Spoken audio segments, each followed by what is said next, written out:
美国更应该焦虑一件事情，因为你要知道，它这么大的一个手机的量产，从研发开始，它的协力厂商下游有将近40几家，然后量产、机壳铺路、上市，你有没有发现事先没有一个人知道？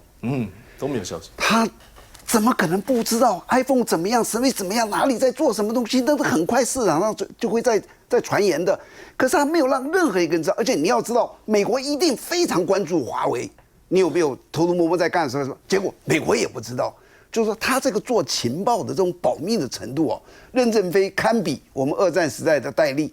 尼采啊，有讲过一句话，希望美国华盛顿这些政治人物听好。这尼采讲的，这西方的一个哲学家，他说：“凡杀不死我的，必使我更强大。”这个东西今天证实的就是这一句话。